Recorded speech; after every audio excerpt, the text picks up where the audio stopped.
My F19 boyfriend, M22, is very excited about a party that I'm not invited.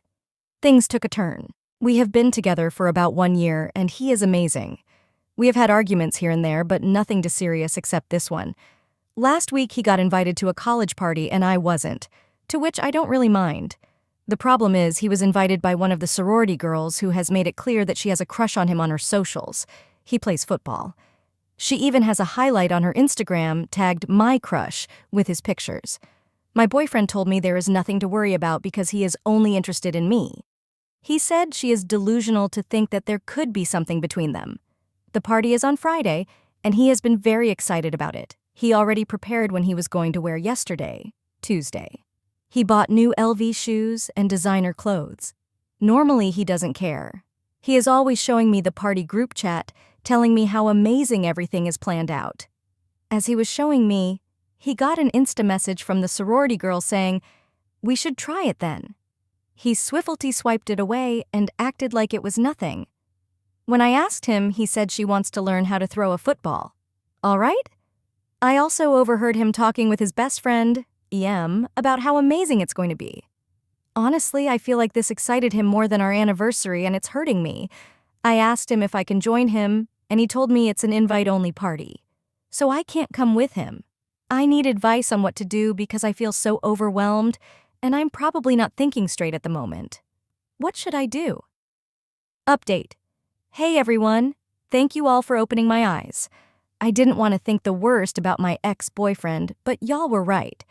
After making this post, I had a lot to think about and evaluate from the comments I received. Some were harsh to read, but I had to.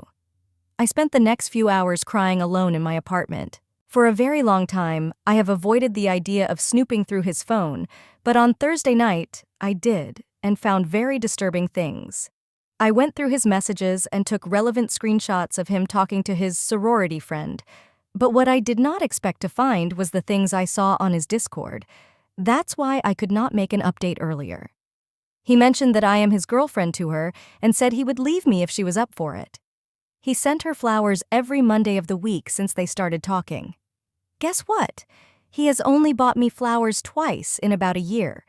Since I could not go through everything on his Discord at night, I had to log in using QR code on my laptop and found out he was messaging young girls, some as young as 13. The next morning I woke up and rushed to my mom's house and turned off my phone. We talked for hours until I felt better, and she advised me on what to do. I cannot mention every disgusting thing he has done here, but they would send each other pictures back and forth. One of them was so in love with him, she would send him money and random gifts. Whether he reciprocated really doesn't matter, and I don't care. I wanted to kick him out of my apartment so badly, but I thought it would be better for me to pretend everything is fine for one more day. So I messaged him and told him I'm at my mom's till Monday. Let him have fun with the sorority girl because it sure will be his last. I took video recordings and screenshots of every conversation and reported him to the local police on Friday evening with the attachments, and they got back to me on Saturday with a few questions. I told them where he was, and I am the sole reason he got arrested in the same designer clothes he had on Friday. After all this, I had started realizing how manipulated everything he said to me was. He was my second boyfriend, and I overlooked a lot of things because I was in love. Once there was a girl looking for him outside our apartment, and she was at most 16. I knew she was in high school or had just finished by the conversation she was having on phone, but it never hit me that he was grooming her. I feel so disgusted, and I probably need therapy to get through this. I no longer feel sad about him and the sorority girl. She can have him. He was on a college scholarship. I think that's gone too. My 27F fiancé, 27M, secretly went to Paris to see a female friend. Fake names. Throwaway because my fiancé is a big Reddit user. My 27F fiancé Eric, 27M, has a friend Jane, 20s, F, who lives in Paris, France. She had moved by the time we were introducing each other to our friends, so we've only met over video chat. Me and Eric have been together for a year and a half, and before we got together, he and Jane were involved. He told me it ended badly, but they did get over it. I don't know exactly what happened, I've never asked. She is really important to him. They do talk once or twice a month over text or video chat, and I know that they have a lot in common. I don't know Jane's situation, but Eric's parents were abusive, and I've pieced together that Jane's were as well. I've never gotten the impression that either one wants to go back to how it was, and he's never given me a reason to be insecure. Until now. He asked me to marry him 3 weeks ago, and I said yes. I was really excited to marry him. But then suddenly a few days ago he announced that he needed to go visit family. Which was weird because he cut his family off several years ago. He has expressed to me that he has no interest in seeing them again. He said that it was an important family emergency, and then just left. He kept me updated and we talked a few times on the phone. He told me that his mom was having health issues. I had no reason to be suspicious. Edit, I'm reading that over and it sounds weird, but he's always been very touchy when it comes to talking about his family, and I didn't want to push it. But then, a couple hours ago I get a message from Jane asking if Eric was okay. I said that he was visiting family, so he was probably just a bit stressed out, which is why he wasn't responding to her messages.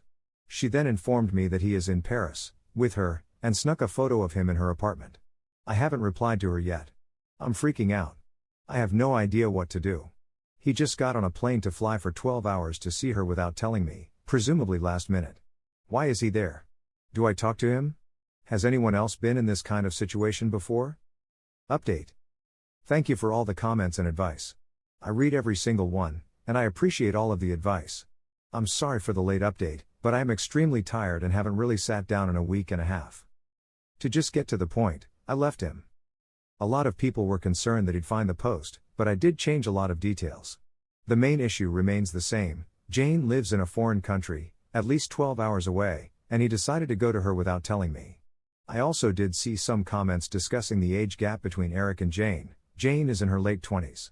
I said 20s because I wasn't sure at the time how old she was. After I posted and the comments started rolling in, I had to shut my phone off.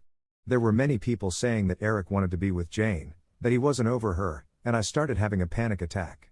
I'm not an insecure person usually, and Eric had given me absolutely no reason to be. But this whole thing. I felt very stupid and like I'd been blind. He was always very open about his friendship with Jane and how much she meant to him, but there was absolutely nothing that made me think he still had feelings for her. Honestly, even if he told me he wanted to visit her without me, I'd probably have said that was fine as long as I got to go on my own vacation. Anyway, I got Jane on the phone the next day. Her story is that he just showed up at her door, claiming that he missed her and that he just needed to get away. She provided proof that she had no idea he was coming, and I have no reason to not believe her when she tells me nothing happened. I think she was angrier than I was. At the time she figured that something really bad must have happened, either with me or with his family. She knew from past experiences it was better to just let him talk when he was ready rather than pushing it. She gave it 2 days, during which he was behaving very impulsively, kept spacing out, and he brought up their past multiple times. They hadn't seriously spoken about since it ended years ago. He's usually the calmer, more level-headed of the two of them, so this behavior was extremely out of character. Finally, she decided to text me to see if I knew anything. After I told her that he was with his family, she put it together pretty quick that I had no idea where he was, and she confronted him about it.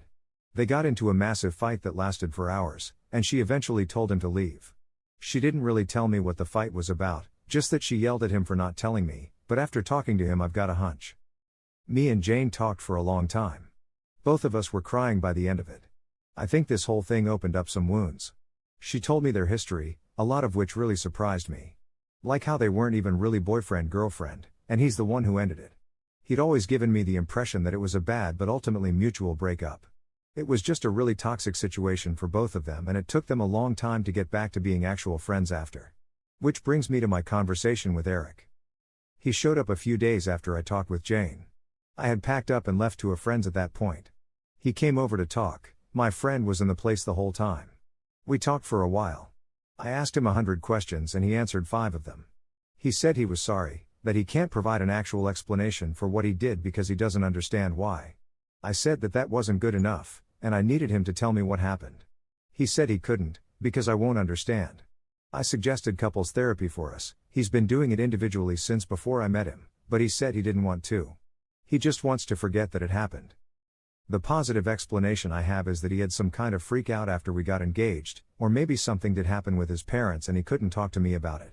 Which is fine. I don't necessarily think that if someone is struggling, the first person they should always go to talk about it with is their partner. I'm totally fine with him going to Jane if he was freaking out over the prospect of us getting married or if he did hear something about his mom. Obviously, don't fly to another country and lie about it, but that goes without saying. Jane could probably understand that better than I could and would know what to say. But he can't even talk to me about it now, nor is he making an effort, so how does that bode? He just wants to pretend that everything is fine and normal, and I just can't do that. On top of all of that, up until now he's never been secretive about how he feels or what he's thinking about or his history. He hates talking about it and is touchy about people asking a lot of questions about it, but he's always told me stuff if I ask. I think if he was panicking over getting married or if something actually happened with his mom, he'd tell me. I couldn't help myself and asked if it was because he just doesn't want to talk about the fact that he wants to be with Jane and regrets how he treated her. He denied it, but I think I hit a nerve. He claimed that he doesn't have any leftover feelings for her other than the fact that she's a big what if. She's important to him, but she's the past and I'm the future. This may just be my fear talking, but what if this whole time he's been using me to try to make Jane jealous because he's realized that he lost her? And he went to see her to see if she still wanted him just in case. I think that's what they fought about. I think he went there to see her because he's realized he still wants her. And she's been off living her life without him, no problem. It's bad enough if that is the case, but if I take him back, what if she changes her mind? I don't have a reason to believe she'll change her mind. She doesn't talk about him the way that I talk about someone I'm romantically interested in, and now that I know their history I wouldn't want him back either, but who knows? After our conversation, it's obvious that he's not 100% certain that he wants to build a life with me, and he's not willing to do what it takes to fix this. I'm not worth the work. He won't even try. And that's basically the big issue for me. I can't build a life with someone who won't put in the effort. So I don't want to be with him. I told him to leave, and he left without a fight. I've blocked him on everything. I've talked to Jane a few times since, and they have spoken. She told me that he's probably going to take some time off work and figure stuff out. I hope he can get some help. Plus, I know it sounds utterly bizarre, but I think I've actually gained a friend in her. She's checked in on me multiple times and even helped put me in touch with a new place to live that I just moved into. I'm really tired. It's been a really horrible and busy time. Thanks for the support and the advice. I'm glad I found out now before we had started seriously planning, or worse, after we got married or had children. If I find out anything more, I'll update on my profile. If anyone has any advice on how to deal with the embarrassment or good ice cream flavors to get through the pain though,